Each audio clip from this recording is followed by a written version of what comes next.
Assalamualaikum warahmatullahi wabarakatuh. Eh, Semoga kalian masih diberi nikmat kesehatan, masih diberi nikmat Islam dan ihsan. Mohon maaf sebelumnya pada teman-teman. Pada kali ini Bapak hanya bisa menyampaikan dan menampilkan video terkait materi yang akan Bapak sampaikan. Karena ada beberapa hal yang seharusnya Bapak kerjakan, jadi Bapak tidak bisa membersamai kalian di kelas. Mohon maaf banget. Jadi Bapak hanya bisa menyampaikan materi-materi lewat video ini. Nanti video ini Bapak akan share di Google Classroom. Bapak harap kalian bisa memahami dan nanti akan ada asesmen juga di lampiran Google Classroom juga. Dan kalian Bapak kasih tenggat waktu 2 hari untuk mengerjakan. Oke. Okay? Sebelum kita mengawali pelajaran pada hari ini, pada pertemuan kali ini, alangkah baiknya kita berdoa dulu. Bismillahirrahmanirrahim. Wabillahi wabillahi Muhammadin nabiyya wa rasulah. Rabbi zidni ilma warzuqna amin. Oke, baik. Pada pertemuan kali ini Bapak akan menerangkan tentang sejarah kebudayaan Islam, yaitu terkait materi tentang masuknya Wali Songo dan penyebaran Islam di Nusantara.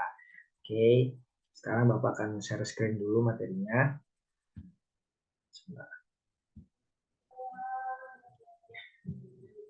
Nah, oke. Udah terlihat ya teman-teman? Nah, oke. Pada pertemuan kali ini, kita akan mempelajari tentang Wali Songo dan penyebaran Islam di Nusantara. Tentunya kalian mungkin sudah sering mendengar terkait kisah dari Wali Songo tersebut. Mungkin singkatnya Wali Songo itu adalah Wali Sembilan. Wali Songo itu diambil dari bahasa Jawa yang artinya sembilan, jadi 9 wali. 9 wali ini terkenal menjadi sosok eh, penyiar Islam di daerah Nusantara, terutama di Indonesia. Ya, nah pada kali ini Bapak akan menerangkan tentang Wali Songo tersebut.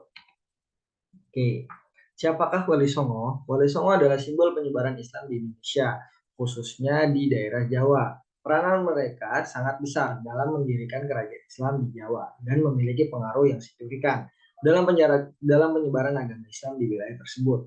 Wali Songo terdiri dari 9 orang ulama yang berperan penting dalam penyebaran agama Islam di Jawa pada abad ke-15 dan ke-16.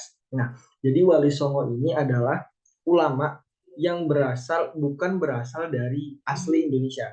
Namun ada beberapa yang memang beliau asalnya memang asli dari Indonesia, itu di tanah Jawa, gitu teman-teman. Nah, dalam hal ini, peran Wali Songo sangatlah penting dalam membentuk budaya dan identitas keislaman masyarakat Indonesia. Mereka mengajarkan ajaran Islam yang moderat dan toleran, serta menghargai keberagaman dan budaya lokal. Oleh karena itu, Wali Songo harus dihormati dan diapresiasi atas jasa-jasanya dalam penyebaran agama Islam di Indonesia. Nah, ini buat teman-teman disclaimer dulu ya. Jadi, sebelum kita jauh membahas tentang Wali Songo, Islam itu menyebar ke daerah Nusantara, terutama di daerah Jawa ini, itu bukan suatu penyebaran agama yang sangat mudah, tapi benar-benar sangat sulit. Karena sebelumnya itu di Jawa ini memang agamanya itu bukan agama Islam. Jadi kultur di Jawa itu dulu itu adalah agama Hindu dan Buddha. Namun jauh dari agama Hindu dan Buddha juga itu memang di Jawa itu sudah memiliki agama sendiri, bukan agama kayak apa ya, ajaran-ajaran sendiri, namanya itu Kapitayan. Nah, Kapitayan itu adalah agama atau kepercayaan asli orang Jawa, yang mana pada aslinya itu Kapitayan itu sama konsepnya dengan Islam, yaitu menyembah Tuhan yang satu, manunggaling engkaulah Gusti. Jadi memang karena konsep yang sama sehingga orang Jawa ini dengan mudah bisa menerima agama Jawa di tanah Jawa, agama Islam di tanah Jawa gitu kan. Nah, di sini ada beberapa nama Wali Songo. Aslinya Wali Songo itu tidak hanya 9 teman-teman, tapi banyak. Cuman yang populer, yang biasa kita kenal atau yang bisa kita dengar dari kisah-kisahnya itu ada 9 wali. Itu yang pertama ada Maulana Malik Ibrahim, yang biasa kita kenal dengan Sunan Gresik. Yang kedua ada Raden Rahmatullah, yang biasa kita kenal dengan Sunan Ampel. Maulana Mahdum Ibrahim, yang biasa kita kenal dengan Sunan Bonang. Raden Qasim, yang biasa kita kenal Sunan Derajat. Yang kelima ada Muhammad Ainul Yakin, yang biasa kita kenal Sunan Giri. Nah, yang keenam itu ada Raden Masyahid, Sunan Kalijaga. Mungkin nggak asing ya buat teman-teman yang memang Islamnya itu Islam Nusantara, itu mungkin nggak akan asing sama yang namanya Sunan Kalijaga. Yang ketujuh ada Ja'far Shadiq Asmakan, yaitu Sunan Kudus. Ada juga Raden Said, yaitu Sunan Muria. Dan yang terakhir adalah Syekh Syarif Hidayatullah, itu biasa kita kenal Sunan Gunung Jati Cirebon. Itu teman-teman. Nah, jalur Islam masuk di Indonesia. Nah, masuknya Islam di Indonesia atau di Nusantara ini ada beberapa jalur. Yang pertama ada jalur perdagangan.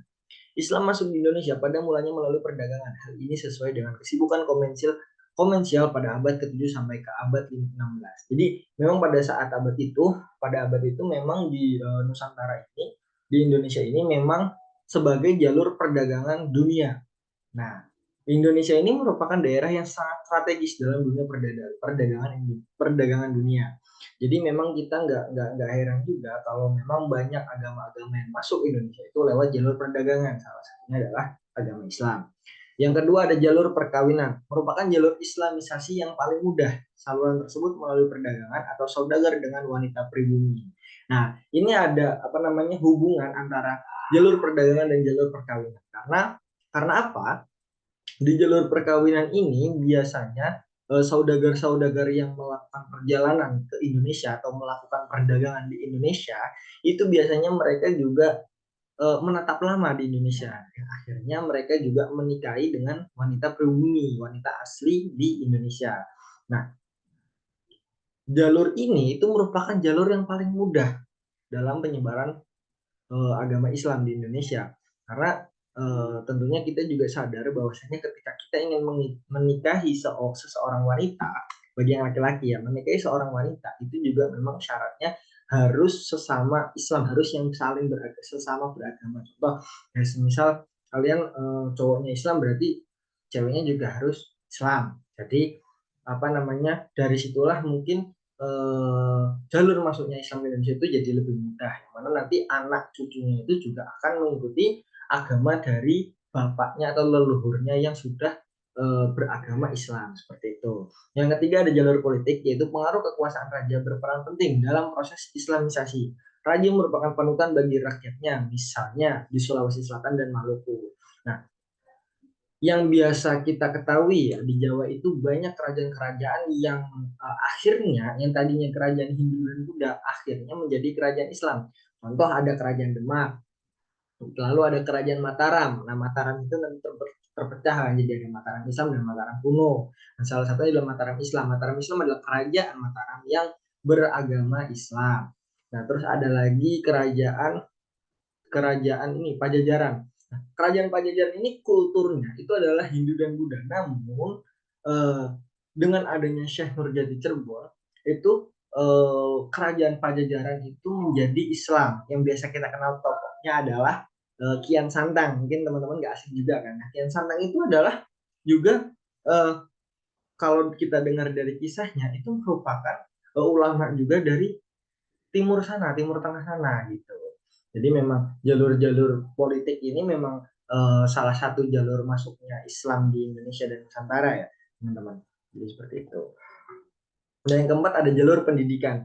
Dalam penyebaran Islam, ulama, guru-guru agama ataupun kiai mempunyai peran penting. Mereka mendirikan pondok pesantren yang berfungsi sebagai tempat belajar agama bagi para santri. Nah, mungkin teman-teman udah nggak asing ya yang namanya pondok pesantren. Jadi pondok pesantren itu ada memang sudah dari sejak zamannya Wali Songo. Zamannya tadi saudagar tadi yang berlabuh di Indonesia, yang memang niatnya hanya melakukan perdagangan, namun memang beliau-beliau juga punya niatan untuk menyebarkan agama Islam dengan jalur pendidikan, yaitu mendirikan tempat pendidik, tempat-tempat pembelajaran atau pondok pesantren yang digunakan untuk sebagai tempat belajar agama bagi para santri. Nah, biasanya itu nanti yang akan belajar agama itu disuruh nginep, teman-teman. Jadi dari situlah awal mulanya pondok pesantren. Nah, yang kelima itu adalah jalur kesenian.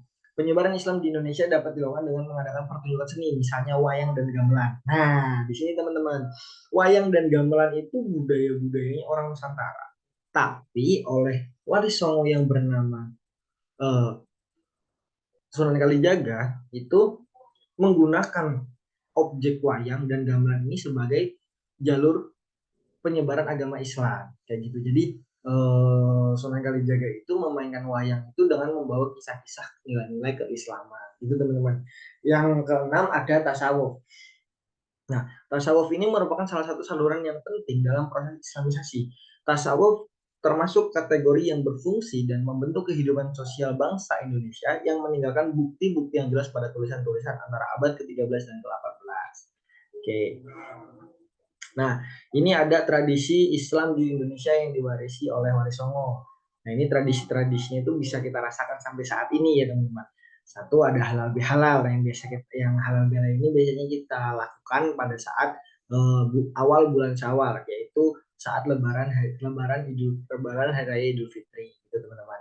Nah, yang kedua ada sekaten dan grebek. Nah, sekaten dan grebek ini kalau buat teman-teman yang belum tahu, sekaten ini adalah adat atau tradisi di mana pada bulan Suro, kalau nggak salah, dia bulan Suro itu nanti akan dibuat kayak gunungan seperti gambar yang tertera di sini.